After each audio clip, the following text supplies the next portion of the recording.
Hi traders, and welcome to the Technical Analysis Market Wrap on Friday the 19th of March. So we've seen a bit of action this week. The start of the week was a bit slow because we were really anticipating the FOMC meeting and the results from that. But look, the last couple of days have been pretty good, and I think we see some of the majors at very, very key levels that will give us some opportunities, especially into next week. So we'll jump straight into the markets and start identifying some of them. We'll start out here with the Aussie USD. You can see that, again, it's in the middle of the 77.50 zone. We talk about it every single Friday, and this is where it seems to be, which is obviously telling us that, the medium point, you can see the 20 moving average here. It's effectively flatlining, and you can see price seems to be closing at that point or opening at that point almost on a daily level, and it has done so for several weeks now. So, and it was doing the same thing right through here. So it's a very, very important zone. Look, it's probably at fair value, and that's probably why it's not really going up or down, and it's just sort of hovering between these two zones. But the way you want to be trading this is basically just scalping. So what it has given us is a very clear definition of a channel that is basically holding up right through. Like you can see the 78 zone is a very, very strong zone. It had a crack to break it. The daily candle couldn't close there, and it rejected quite severely straight to the 20 moving average, so no real surprises there. So what you want to be doing is trading that channel, scalping it around the 15-minute chart. Look for the series of lower highs and lower lows. You can see that's happening right there. And basically just trade it to those. I'll take it out a little bit so you can see. You can have to go quite a bit. There's plenty of room there. And I think that's probably the point. You've got two very important zones that you can trade with and just really scalp it to those levels. And it makes the take profits and stop loss zones really, really easy. I wouldn't be looking at trading this for a longer term until it actually breaks that zone. It needs to have a daily close above that sort of 78.30 area or below the 76.80. If we get a daily close in either of those zones, then we look at it differently and start looking for new targets. But until that happens, and it hasn't happened in a while, we're basically just going to trade between the channels, and there's nothing wrong with that. It gives you some pretty good trading opportunities, actually. So that's pretty good. We'll move on to the US dollar CAD. The US dollar CAD has been an interesting one as well. I'll take it out a little bit. You can see here that it's definitely on the way down on a daily chart, but it has found support. Now, what happens when, generally a key pair like the US dollar CAD breaks a very significant level of support, which it did through here?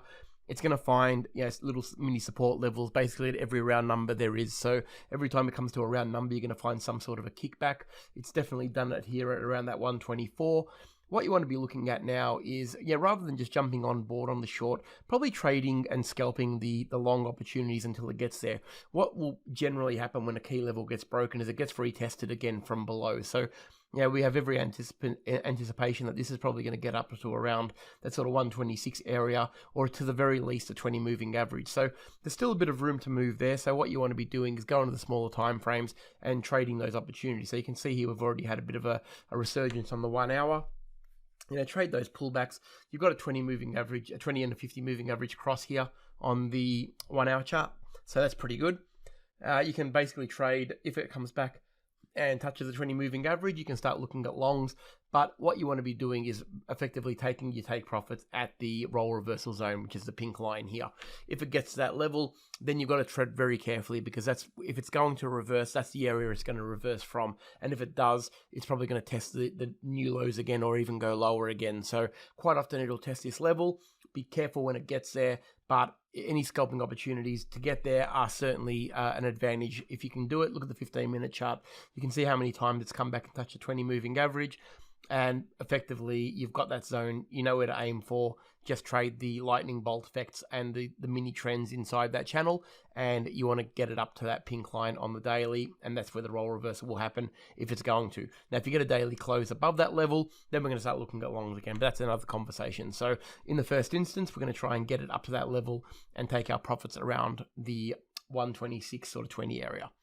All right, we'll move on to the dollar index now. This has found a really good level of support at the 20 moving average and the roll reversal zone, which is just right through here. You can see that was the fib pullback that we talked about last week on Friday wrap last week was there. But what it's given this a chance to do is the 20 moving average to catch up. Okay, so we can see we had a pretty lackluster week getting up to the 92, but then it sold off quite heavily after the FOMC. But what that did was it gave the opportunity for the 20 moving average to catch it and find support. So now it's got a double effect. It's got the 20 moving average and the role reversal, and you can see the effect has been a pretty big long range green candle. So yeah, that's going to affect the euro, of course. The only thing I've got with this one is it's going right into the level of resistance, which was support here. So the role reversal zone is very, very strong around that 92. You got to be very, very careful that any trade entry is going to come into a very significant amount of resistance as soon as you enter the trade. So not so much important for this one, but it's definitely important for the euro, which is the one we're going to look at next. All right, so the euro is effectively the reverse of that. You can see that we've got a little bit of a double top happening in the direction of the trend at the break of the support and a 20 moving average. So basically mimicking the index in reverse. But again, like I said, the only concern with that is, of course, if you are going to short it, you're going to run into trouble the minute you actually enter that trade. So if we zoom this out a little bit, you're going to see that straight away we've got all of this mess that we're going to be trading into. Okay, so you can see the role reversal zone here. You can see all of this resistance that was there previously, and it was support there. So straight away you're going to run into a fair bit of traffic. So you want to be really, really careful about entering a trade when you know that there's significant trouble in front of you straight away. With this one, what I would be doing is looking for a significant break of a level before I start to trade it again. So by that I mean a daily close above the 120, which will be fine because that means that the moving averages will be behind it again, or a daily close below this level here, which is around that 118.60 area to 118.70. If we get a daily close below that, then I think it really opens it itself up to the short to around that 116 again. But until then, I'm watching this one for a lot of caution because it's got trouble right in front of it, and I'm always very, very conscious that that is going to be there.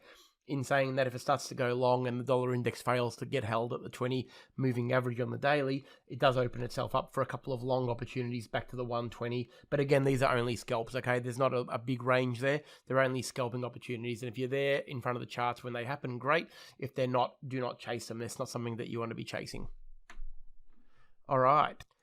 Let's move on to the US dollar yen now. This has been it's been a really, really good trade for a long time now, as you can see, but this week has definitely been a weakening sort of pattern for it. You can see that we've got a lot of wick action, very much an indecision market at the moment on this one.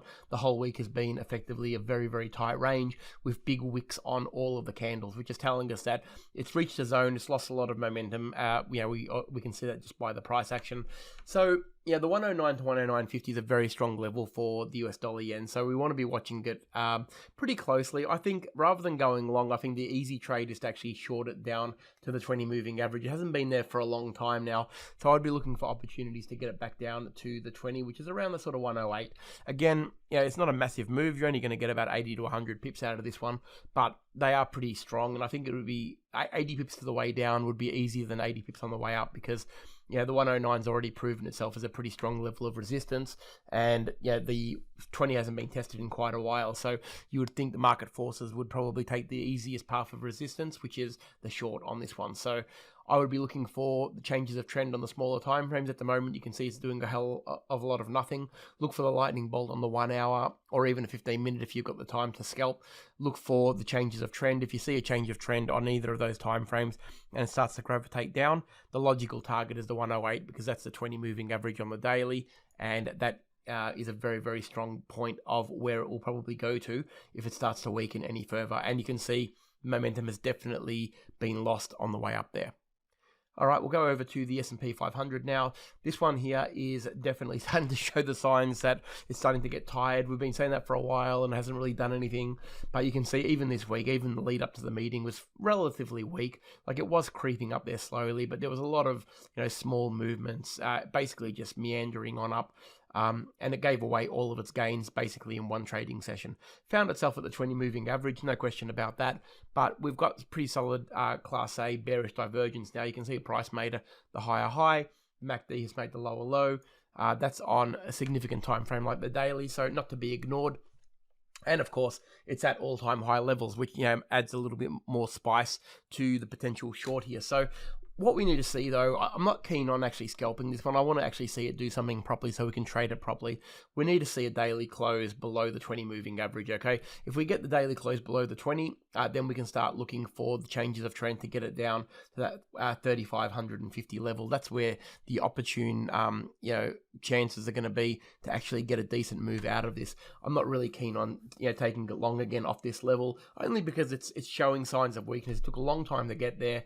Then it sold off pretty quickly. So you know that the sellers have really got the momentum here, and I would rather go with the momentum of the sellers than the weakening push of the buyers. But we want to see price action do it. I'm not just going to short it. So we want to see that 20 moving average broken by a daily candle, and if it does that, we'll start to look for the changes of trend and trade the lightning bolts and the pullbacks to the 20 on the smaller time frames, all the way down to that 3,600 to 3,550 level. All right, the last one we'll have a look at today is gold. We haven't looked at this in a little while because it hasn't really done anything, but what it has done now is a bit of a move up. You can see it's been meandering down for quite a bit, and now it's pulled back to the 20 moving average. You can see that it's been respecting it all the way down. The resurgence happened. This is a daily chart, so it's a pretty significant chart to look at. The 20 moving average has been able to halt it here for the last 3 sessions. What you want to be doing now is, look, the 1733 level, if you take it right out, it's been a pretty significant level even in the past. You can see here that this is a weekly chart now, so there were several weeks here where this level failed to break.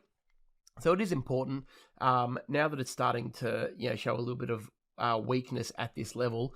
On the daily, you can see that's happening. Obviously we've been going and making lower highs and lower lows. It's going to be a pretty significant zone. If this level holds it up, you can expect it to be testing these lows again at around that sort of 1685 area, 1680. That's if this level holds. If it does close above it and breaks above it, I'd be waiting for a change of trend.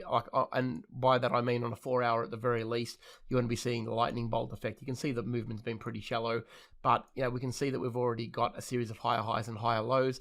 I would be waiting for one more though. I'm not convinced that this is going to stop here, and because it's at a significant level on the daily, I wouldn't be just taking one change of trend. I would be wanting to see a new high, and if we get that new high and a 4 hour close above the 1755 level, then that really opens it up to break that 20 and probably get up here and retest the high 18. So probably this level here where the support was previously, that will be our next point of resistance, and that's around that sort of 1820 level. So good moves up, but you've got to be a little bit patient with it. Just like I said, the reason why I'm not trading long on the 4 hour just yet, even though it's got that momentum change, is that it's got a very significant roadblock with the 20 moving average in front of it. If we get above that and break it, then we can take that a little bit more seriously. All right, so I hope everyone's had a great week's trading. I think the opportunities have been pretty good, and I think we're going to start seeing some good trends next week because everything seems to be breaking out of those zones, and they're at key levels. It's make or break. There's no more stimulus to be waiting for. All the news is out now, so we can start letting the market trade in its own right, and hopefully it'll have a good effect on some of these majors and the indices. Have a great weekend, everyone, and I'll talk to you all next week.